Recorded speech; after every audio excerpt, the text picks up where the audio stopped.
When it turns yellow, you're running low on time. When it turns red, please finish your thought. Or if you're being asked a question by one of the justices, then you can certainly answer that question. But brevity is the soul of wit. And then 20 for the appellee, and then 5 will remain for the appellant's rebuttal.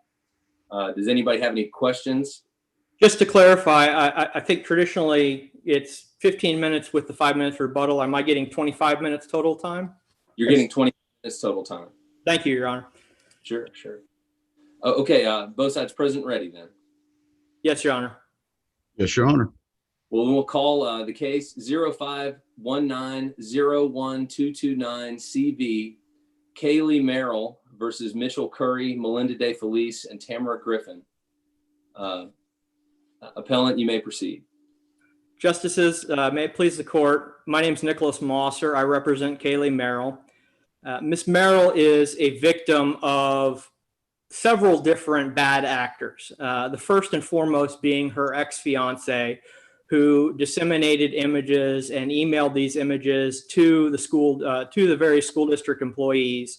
And those various school district employees then compounded the criminal actions by exhibiting and forwarding those images to other people and leaving them out such that they were exhibited to numerous other people within the school district, including the police officer who walked by and believed that the principal was just looking at porn and then decided he was going to try to shut down the screen instead of do something about it, as well as several other people within the office structure of the school.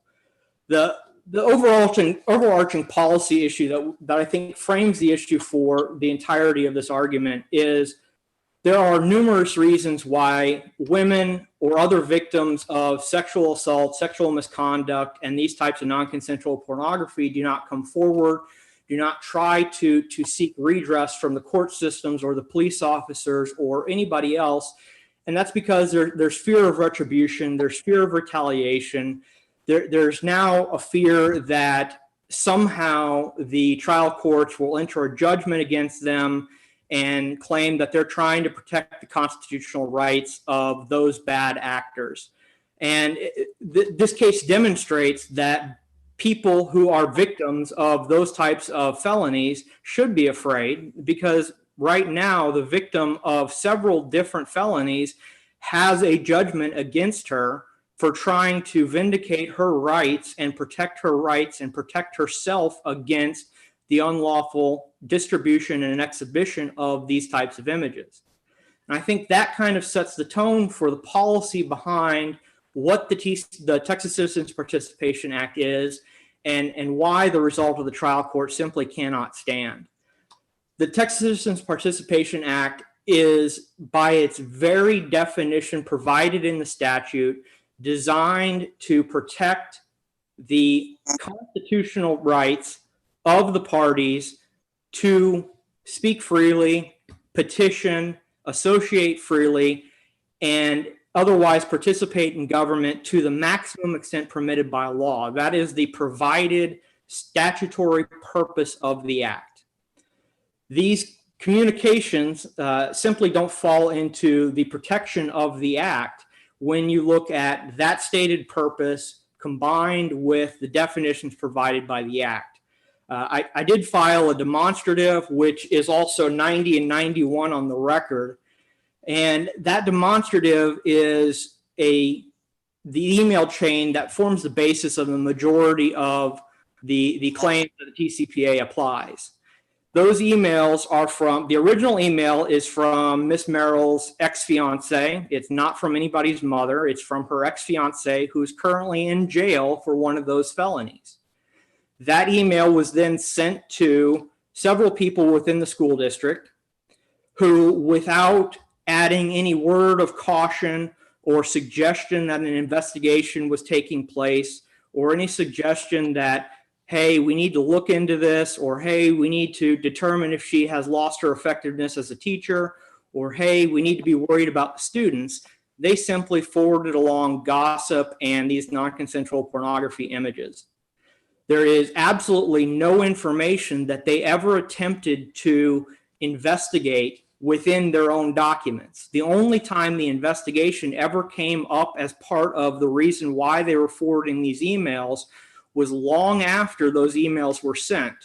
And that was in the affidavits created by the appellees. There is simply nothing within the four corners of the actual emails themselves which shows any concern about the well-being of any student, any concern about any public matter. And there's simply no information provided by each one of the people who forwarded the ex-fiance's email off to the next person that demonstrates that they were ever attempting to conduct any sort of investigation other than simply passing these non-consensual pornography images off to the next person in the chain of the emails. The recent case, which I filed a supplemental authority on from this court, Goldberg, talks about where you look to determine whether or not it meets the criteria of a communication and meets the criteria of a public health issue. And Goldberg makes it clear that you look at the communication itself to determine if there's a public health issue or if there is something which falls into the protection of the TCPA. Here, there's simply nothing in those emails. Even if we would believe that an anonymous parent of the school was concerned about the well-being of her child, she didn't mention it. All the ex-fiance did was demonstrate that somebody should tell her to take these pictures off. There was no discussion of, oh, my child needs therapy now. Oh, I'm worried about how my child will deal with this, or my child will never respect the teacher, which is all the post hoc reasoning given in the affidavits. This is simply, somebody needs to get these off the internet, was the statement made by the ex-fiance, which is not a reason to control under the Texas Citizens Participation Act. Even if we assume that this came from that mother, it kind of is a stretch to analyze this under a proper communication under the act itself.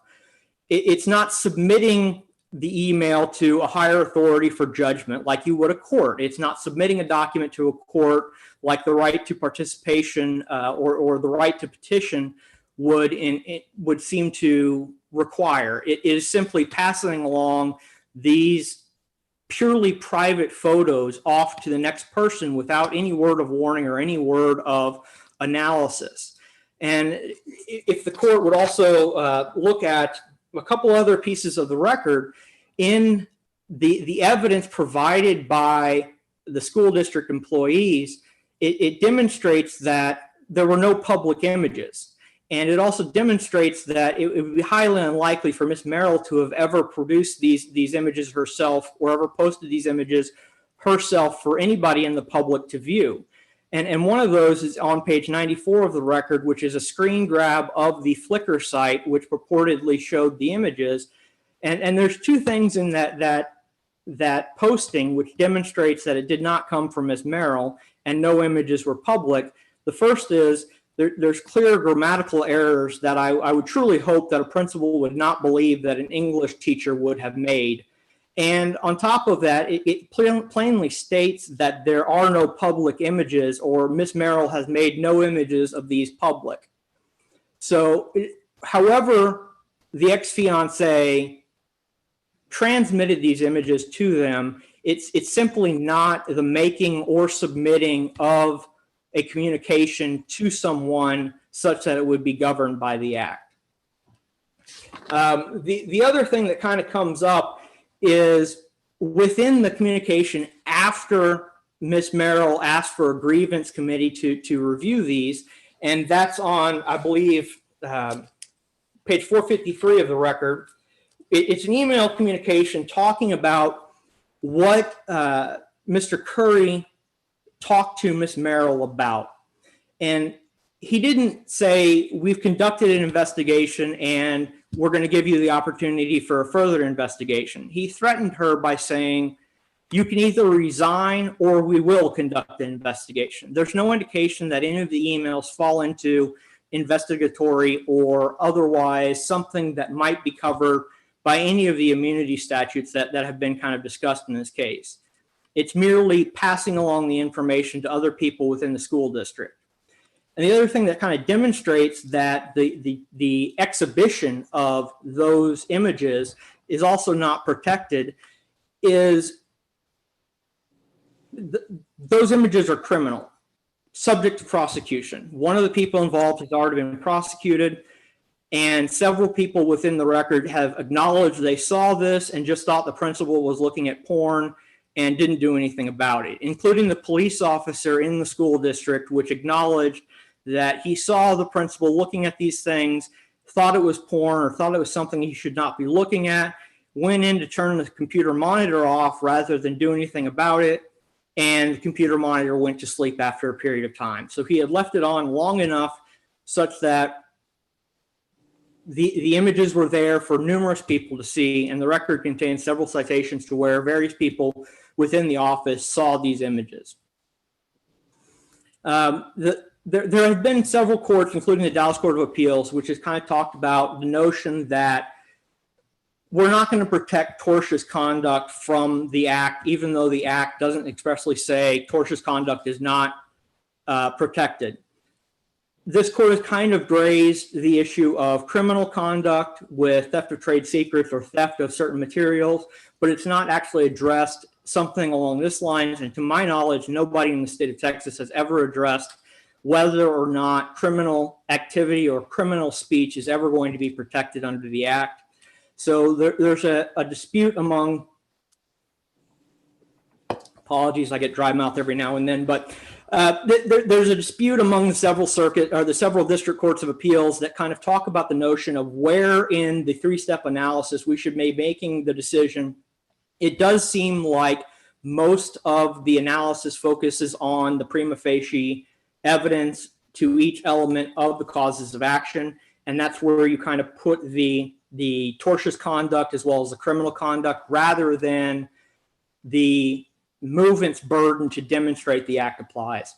I would argue that since this is criminal actions that we're talking about, the distribution, exhibition of things that they knew were non-consensual pornography covered by a criminal statute, both state and the bar against school districts utilizing, viewing, or disseminating pornography, which is a federal restriction, that it would fall under the first analysis. They would have to demonstrate that it falls within the scope of the act. There's simply no information and no evidence demonstrated by appellees that this is subject to the act's application. The biggest... Mr. Moser, if I may, let's concede that Mr. Curry's conduct was obnoxious and arguably unacceptable. But if the principal finds out about these images, as the principal did, certainly the school district could have done a better job documenting what they were doing or why. But what would you have them do? Just ignore all of this, or what would you have the school district do in response to what they received? Well, I think the school district had several different options rather than merely forwarding them along. If we're going to determine whether or not this is in the scope of the employment or how they should have handled it, then they shouldn't have forwarded them on. They should have reduced the number of people that see them or have an email chain for them. If they believed it truly... Agree that they needed to investigate. I agree they should have investigated to determine if this was her voluntary posting of the information. And it came out quickly that it was not her posting these images. It came out very quickly, and they were aware of it at the time of filing these affidavits, that it was the conduct of the ex-fiancé who has... When did they find out that this was the ex-fiancé and that Kaylee Merrill had nothing to do with it? Immediately upon, or after terminating her, or after forcing her... Meeting that was about? It did not happen at that meeting. It happened during the investigation into the conduct of the school district employees. So after that meeting? Yes, Your Honor. Okay. And I believe that's in, there are a couple instances where Mr. Chad Teague, who I believe is one of the HR people within the school district, conducted a various level of grievances. And it came out during that period of time that those images were not her voluntary production of those images, but rather they were the actions of the ex-fiance. So does the efficacy of the teacher's ability to, the teacher's efficacy, is that argument, are you just suggesting that's all just made up post hoc then? Absolutely. And we can demonstrate that because the investigation conducted by, I believe it was Mr. Teague, the conclusions of the investigation demonstrated that no one, teacher, student, or otherwise, ever complained to anybody about ever seeing these images.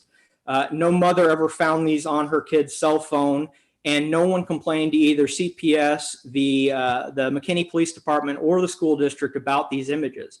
And I believe the conclusion in the report was that no one ever saw these other than the individuals that forwarded them along, Miss Merrill and her ex-fiance. It was limited to a very narrow scope of people.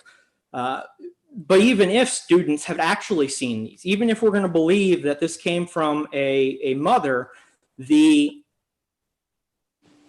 information is not provided. There is no evidence to meet the preponderance that the Act applies, demonstrating that there was any impact to any health of any student or any public at large, which is one of the requirements to fall into the protection of the Act. There is simply no discussion of that until they filed the affidavits conclusorily claiming that those protections would apply because of some misperceived or lack of evidentially supported information about some health or public wellness or mental health of the students. The court also has the discussion of each one of the elements. I do hope the court looks at the appendix. I'm hopeful that the various appellate conferences that I've gone to suggesting if it's easier and more concise to put it in appendix, to place it there rather than try to put it in a paragraph form. I believe it does not even go over the word count. But going quickly to the immunity issues in this case as well. Yes, Your Honor. Quick question. Throughout your briefs, you talk about this so-called alleged criminal conduct is not protected under the TCPA. Am I correctly understanding you to mean, when you say that the TCPA just doesn't apply to that conduct? I would argue that that would be an absurd result, that essentially every court has cautioned against the application, including the Texas Supreme Court, that protecting clear criminal conduct is not protected by the Act because of the stated policy. The maximum extent permitted by law is what we should be protecting these rights. The rights are not inclusive of criminal conduct or criminal speech. Therefore, there is no application of the TCPA to that type of speech. The immunity issues that I believe are probably the strongest affirmative defense raised is within the scope of employment, they would get statutory immunity. They wouldn't get common law immunity. There's cases dating long back into our history that demonstrates that public school district employees, but for the statutory immunity doctrines, would not have common law or governmental immunity from any kind of action such as this. The statutory immunity does provide a broad sweeping blanket of authority to demonstrate that they may get immunity. However, there are a litany, and this is somewhere around 100, 102, and of the various affidavits and the policies attached to the affidavits, which expressly excludes certain conduct from the scope of employment. There are several statements where school district employees shall not violate federal law. It was a violation of federal law to disseminate or exhibit these images on computer systems. And had the police officer in the school district done what he should have done, McKinney ISD would have lost their backing of internet from the federal government. There are several shall statements within those policies where they shall not reveal personal information concerning teachers. They shall not violate state or federal law. They shall not do conduct like they've repeatedly done by exhibiting these images on a 28 or 30-inch monitor.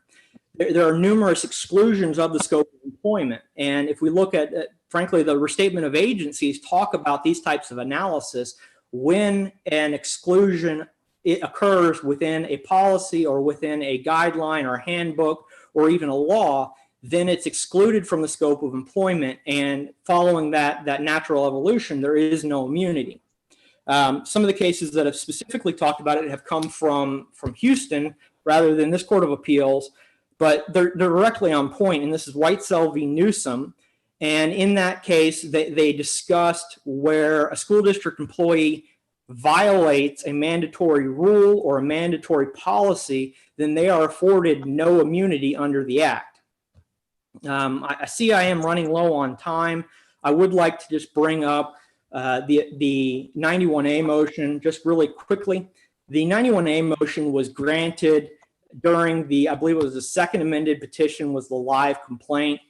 That petition was well pled to survive the burden shifting under the 91A motion, that each one of the issues were pled and proven. I do see I'm out of time. Do you mind if I conclude that thought really quickly?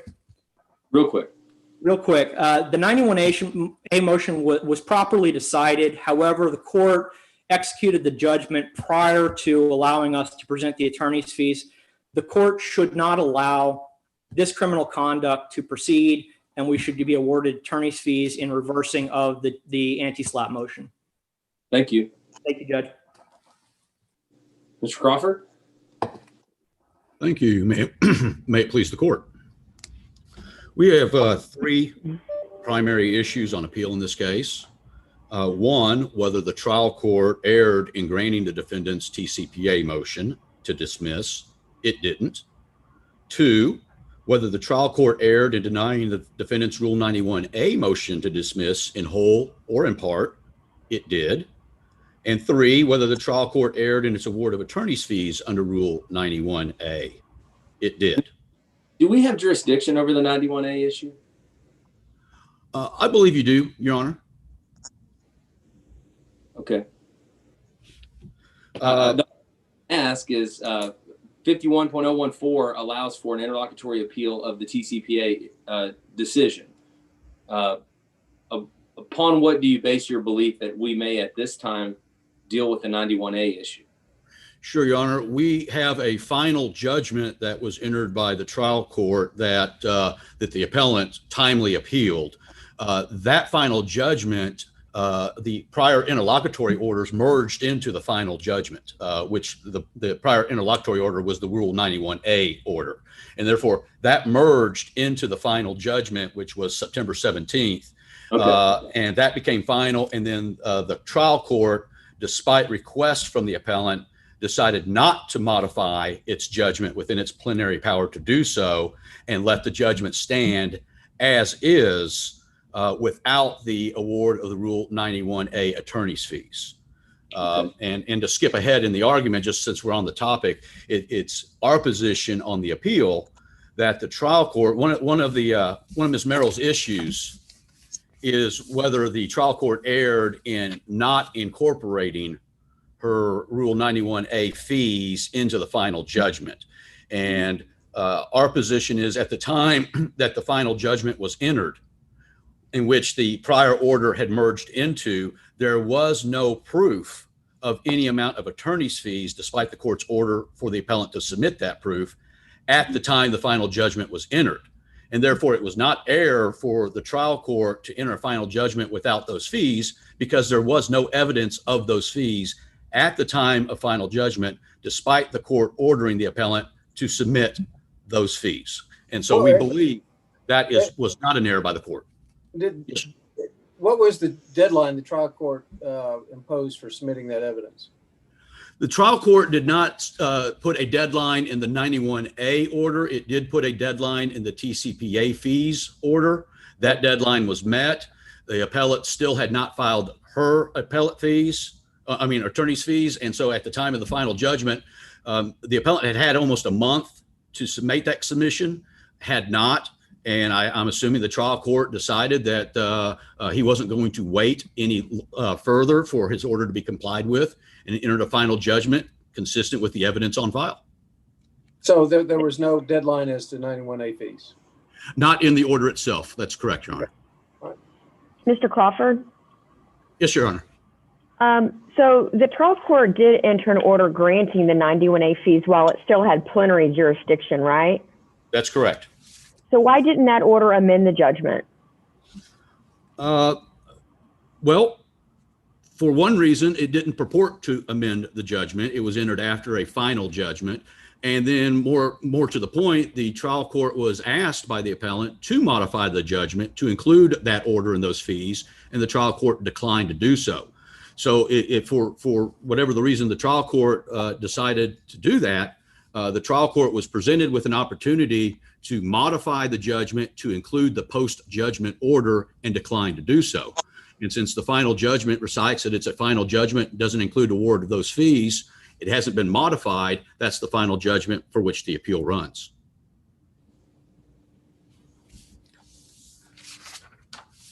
I'd like to turn back to the TCPA motion. As the court is well aware, the court engages in a three-step process to determine whether the act applies.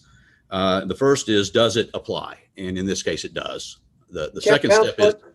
Counsel, are you familiar with our Mahana decision from last term? Yes, Your Honor, I am.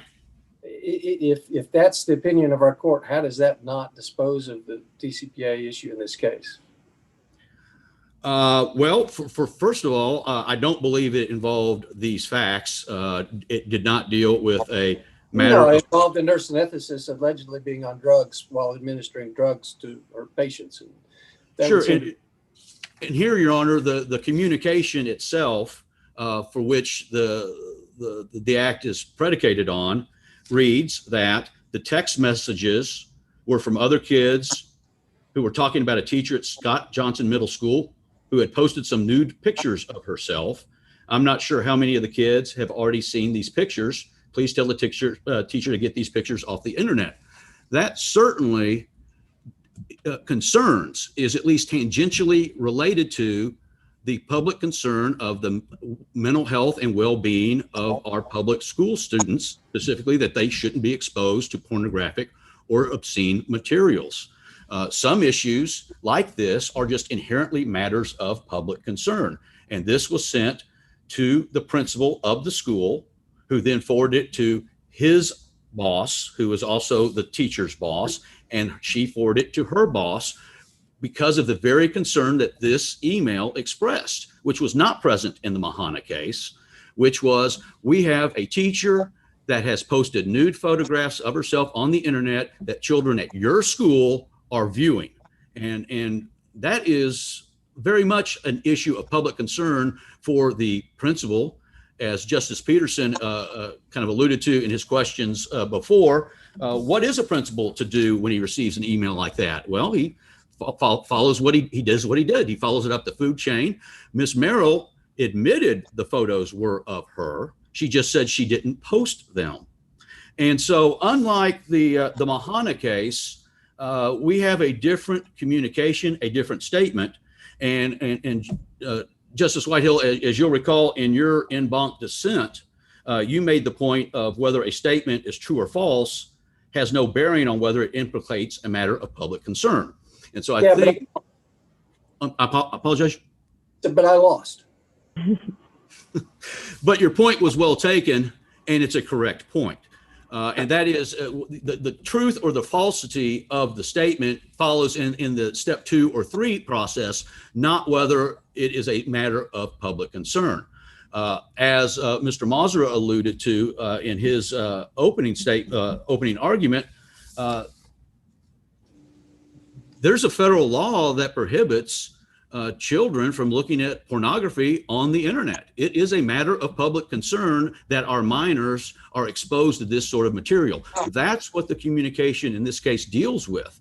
And whether or not the officials that received it at the school did the right thing, could they have done better? That's not at issue as to whether the TCPA applies. It applies if it's a communication made in connection with a matter of public concern. And Ms. Merrill has conceded that we do have a communication here. So the question is it in connection with a matter of public concern? We would argue that it is. It is tangentially related to whether or not minor children have been exposed to nude photographs of their teacher on the internet. A page, a screenshot that showed at the time that it was received by the school district had been viewed 545 times. And so this is the information that these administrators were dealing with at the time of the communication and at the time of the association. They had an email that purported to be from a concerned parent about McKinney ISD students looking at nude photographs of a teacher that were on a public website. Very much a matter of public concern. Also a matter of right of association, which is a communication between individuals who join together to collectively express, promote, pursue, or defend common interests. Here, we clearly have a communication. It is by individuals, 3 school administrators within the MISD school community who joined together to investigate whether or not this was happening and what to do about it. And they have a common interest, and school officials do have a common interest in protecting the health and safety of their students on and off school grounds. And so the right of association and the right to free speech are both implicated by the communication, which means that the court should proceed to steps 2 and 3. The TCPA does apply, and the trial court properly decided that it did. And so at step 2, the court should look to see whether Ms. Merrill produced sufficient evidence on elements of each of her claims. And we have gone through in our brief each one of the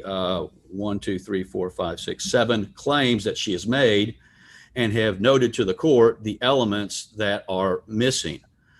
In essence of time, I won't go over each one. But for example, with defamation, the defamation claim relates to the photos. Look at both paragraph 59 of the second amended petition and paragraph 87 of the third amended petition. And the defamation claim is based entirely on the publishing of the intimate photos.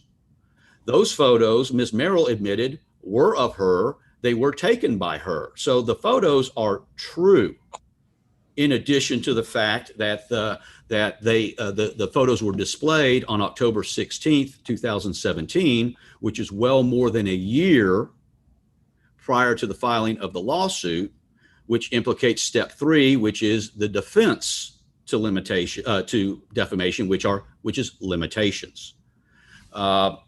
So if you look at each one of the causes of action, Ms. Merrill failed to give sufficient proof of at least one element of each one of those causes of action. However, to the extent any of those causes of action survive that analysis, the court then goes to step 3, which is whether the defendants have proven their defenses by a preponderance of the evidence. I agree that the lowest hanging fruit of the defenses is the professional immunity under the Education Code. Immunity is a defense and bars all the claims in the lawsuit. So if the court were to find that, for example, professional immunity under the Education Code applies in the case, that would be a defense to every single claim in the lawsuit, and the court should dismiss the case based on that. There are 4 elements to professional immunity. There is no good faith element. Importantly, an employee is acting within the scope of their conduct, even if their even if their conduct results in an intentional tort, violates state law, or violates a code of ethics. Inherently, investigations and personnel decisions of the type that the defendants engaged in here are matters of personal judgment and discretion. There are no statutory exceptions in this case that would prohibit immunity. In other words, there's no allegation of an operation of a motor vehicle.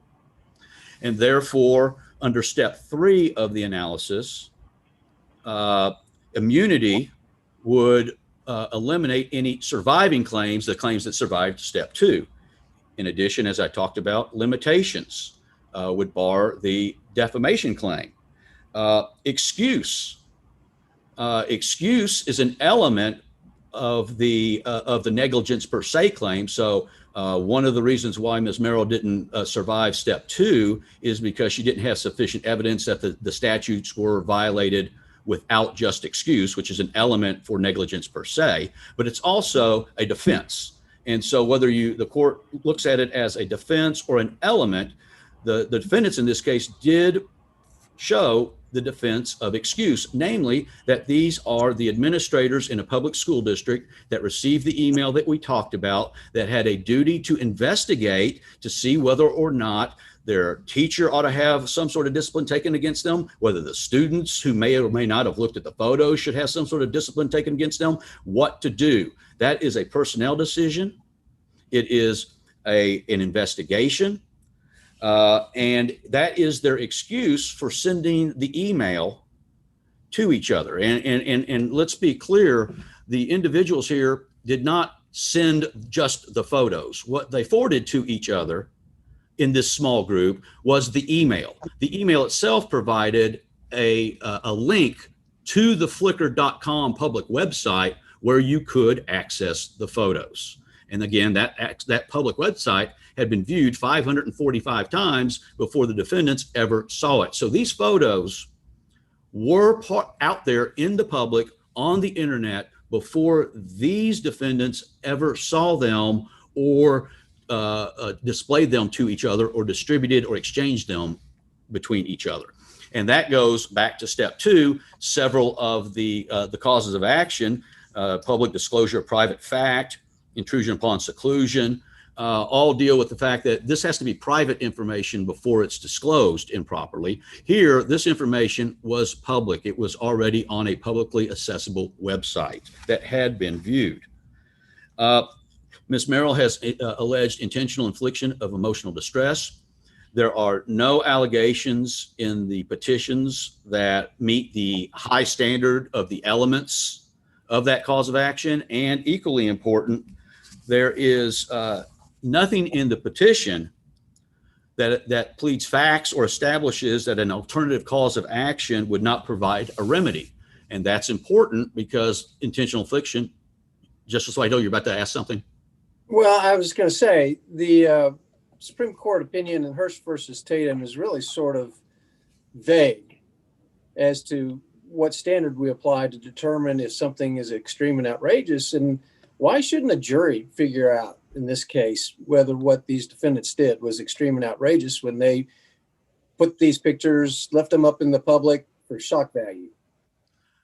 The answer, Your Honor, is that if you throughout the history of this cause of action, that sort of much worse conduct than that has been found as a matter of law not to rise to that level. It's an extremely rare cause of action, rarely has merit, and accidentally leaving a screenshot photos of Ms. Merrill on a computer before it goes to sleep would not rise to that level. But again, importantly, can a jury determine whether it was intentional or accidental? It was left there. Plus, the door was open the whole time this thing's going on, I think. Well, again, Your Honor, I would just say that as a matter of law, those facts do not rise to the level to that cause of action for it to even get to a jury. Well, what's your best case for that? I don't have it in front of me. I would say it's the one of the cases we cite in our brief, which is, I believe,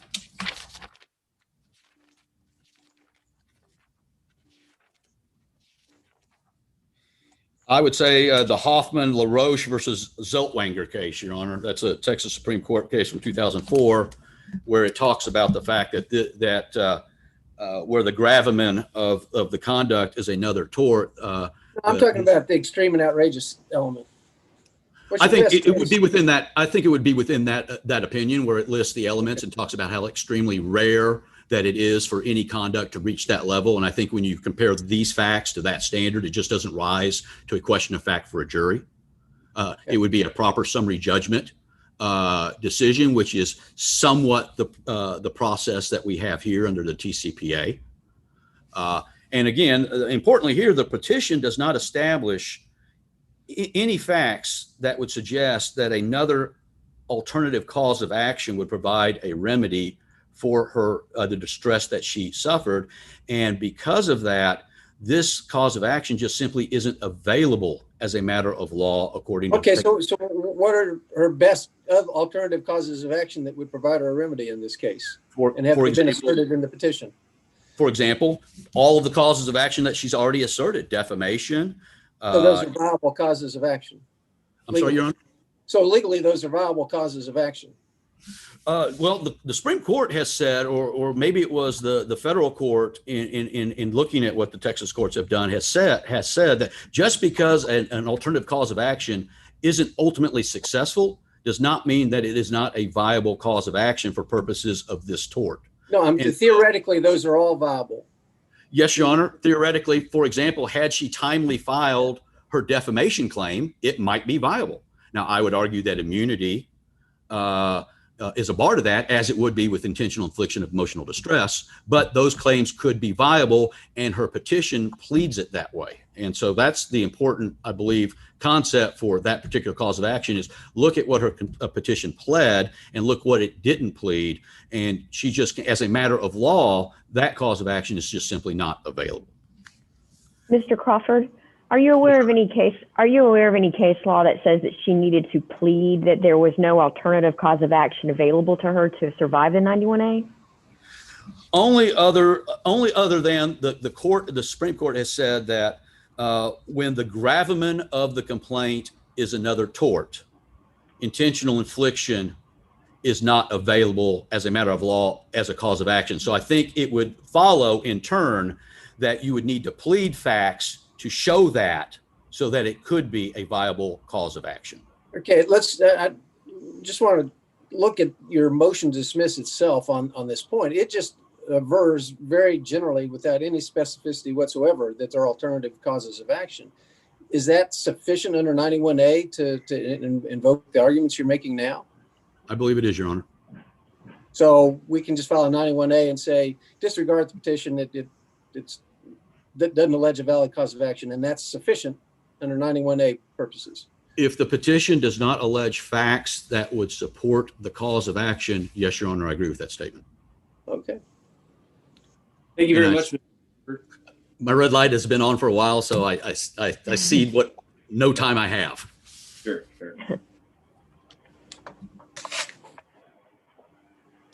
Your Honor, there's a handful of issues that I believe we can try to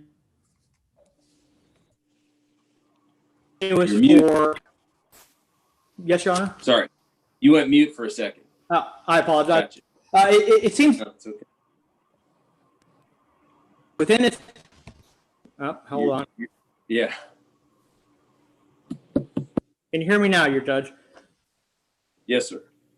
All right. So it seems disingenuous.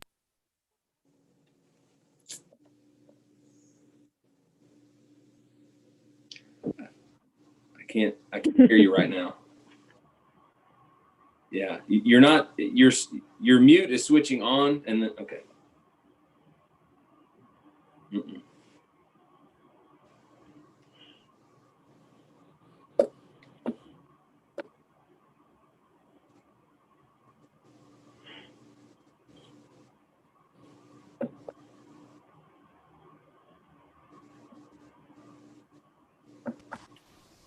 I apologize. Is that better, Your Honor? Yes, thank you. I apologize. I'm not sure what happened there.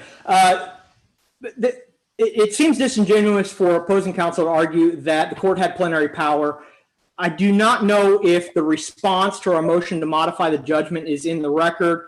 If it's not, I will amend the request for the matter to be inclusive in the record. However, in the response to the motion to modify the judgment, opposing counsel claimed that the court did not have jurisdiction, did not have plenary power to modify the jurisdiction, and I believe that's why the court refused to issue the modification to the judgment. However, we requested findings of fact and conclusions of law. The appellate rules demonstrate that if you've requested findings of fact and conclusions of law based on evidentiary hearings, which constitute a trial, then it extends the plenary power of the court. So for whatever reason, the trial court believed it did not have plenary power, but it did because of the filings of the request for findings of fact and conclusions of law. I do believe he concedes that there was no deadline for us to propose a 91A affidavit evidence or to submit it. It came rather sudden after opposing counsel submitted his attorney's fees for the motion to dismiss under the Texas Citizens Participation Act that the judgment was filed. And we requested the findings of fact, thinking that those would extend the court's plenary power. If the court did not give us the findings of fact, we would also make the request to modify the judgment like we did. The issue of whether the defamation claim was from 2017, 2018, or 2019, our petition, which should be given the benefit of the doubt, did allege on page 409 of the record that it was ongoing statements made by the principal to other people concerning Ms. Merrill's resignation or no longer working or the terms of her resignation, that those statements were being made to other teachers, other individuals within the school district as late as 2018 and 2019. And that's on page 409 of the record. The excuse argument dealing with the negligence per se was not raised as an affirmative defense. I believe that while in the criminal statute, it is placed on the prosecution to demonstrate that excuse was not an issue. I believe that's probably an affirmative defense that needs to be raised, briefed, and pled with the preponderance of the evidence by the defendants to demonstrate that there was no excuse. Their investigation excuse is not an investigation because their own statements made to Mr. Teague was that her options were to resign or endure an investigation. Not, we've already conducted one, she'll get another one. But there was no indication that any investigation had ever taken place until the affidavits were filed. As far as the intentional infliction of emotional distress, I do find it hard to believe that there would be something much more outrageous than creating a hostile and humiliating environment by publishing these photos on a large monitor for several people, including support staff in the school district, to see, where the school district's investigation of Mr. Curry's actions found that he did this for shock factor and to force her to make that decision. And that's on page 426 of the record, where they sustained the allegations that Mr. Curry created a hostile and humiliating environment. Rule 48 is also the means for which we can plead the alternative causes of action. I do see I'm out of time. Can I quickly summarize Rule 48? Rule 48 says we can plead alternative, inconsistent, and simply factually conflicting causes of action.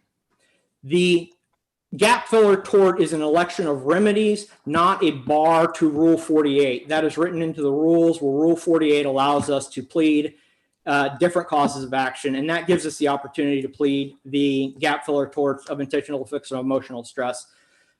Just to conclude, the court should reverse the decision of the anti-SLAPP motion and award us our attorney's fees for both motions. Thank you all, both sides, for your excellent briefing and very capable argument. The case is submitted. Thank you, judges.